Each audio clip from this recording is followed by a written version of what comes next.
Assalamualaikum warahmatullahi wabarakatuh. Pemirsa yang online dimanapun berada, saya kira kita semua kenal dengan yang namanya nyamuk.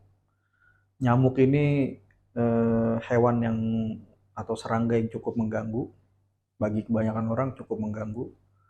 Jarang sekali saya mendengar ada orang yang bisa hidup berdamai dengan nyamuk.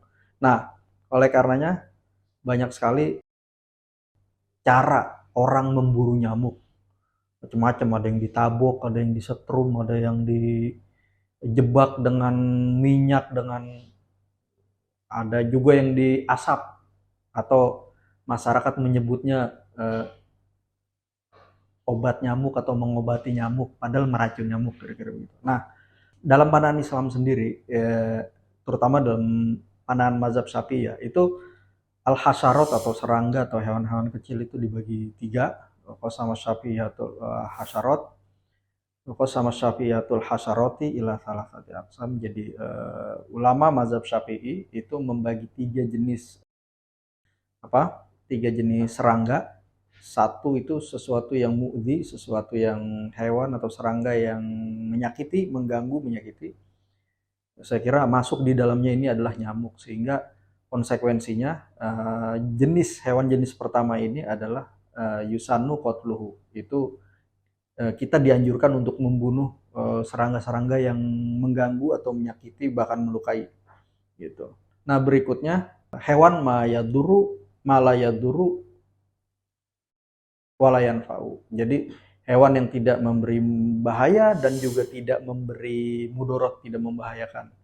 Nah, ini kita tidak dianjurkan dan tidak dimakruh untuk membunuh hewan tersebut. Nah, hewan atau serangga ketiga itu adalah sesuatu hewan yang belum tampak, belum kelihatan gitu. Malayadharu fihi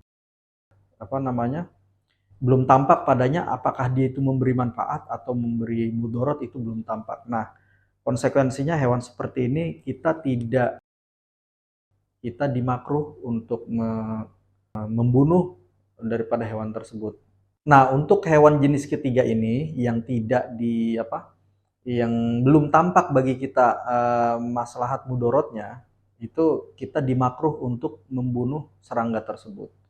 Artinya sesuatu yang memang belum kelihatan. Apa sih sebenarnya bahayanya serangga ini atau manfaatnya apa sih bagi kehidupan manusia? Sebenarnya belum kelihatan juga secara jelas indikator yang menunjukkan bahwa serangga tersebut mengganggu atau menyakiti atau justru memberi manfaat. Itu untuk hewan jenis ketiga ini kita dimakruh untuk membunuhnya, seperti kelelawar dan seterusnya. Nah, sementara hewan jenis kedua yang tidak memberi manfaat, tidak memberi mudarat, itu tidak ada anjuran, tidak disunahkan atau tidak dimakruh bagi kita untuk membunuhnya. Tetapi hewan jenis pertama, serangga jenis pertama, yaitu sesuatu hewan atau hewan yang menyakiti, mengganggu, itu kita dianjurkan untuk membunuhnya. Ini pandangan dari mazhab Syafi'i terkait tiga jenis serangga. Jadi dikategorikan berdasarkan sejauh mana manfaat dan mudorotnya. Gitu. Berikut juga konsekuensinya, apakah kita dianjurkan untuk membunuh atau tidak. Nah, nyamuk sendiri saya kira itu bagian dari serangga jenis pertama yang mengganggu. Bahkan kita udah tahu kan bahwa sebagian nyamuk itu membawa penyakit yang kita kenal sebagai demam berdarah. Itu bisa menyebabkan orang manusia itu sakit, dirawat di rumah sakit, bahkan tidak sedikit juga dari manusia yang meninggal akibat sengatan atau gigitan nyamuk yang membawa penyakit tersebut. Saya kira demikian pandangan ulama mazhab Syafi'i atau pandangan Islam terkait membunuh nyamuk atau memukul nyamuk atau menyetrum nyamuk atau memberikan obat pada nyamuk atau meracun nyamuk dalam Islam. Kurang lebihnya saya mohon maaf. Wassalamualaikum warahmatullahi wabarakatuh.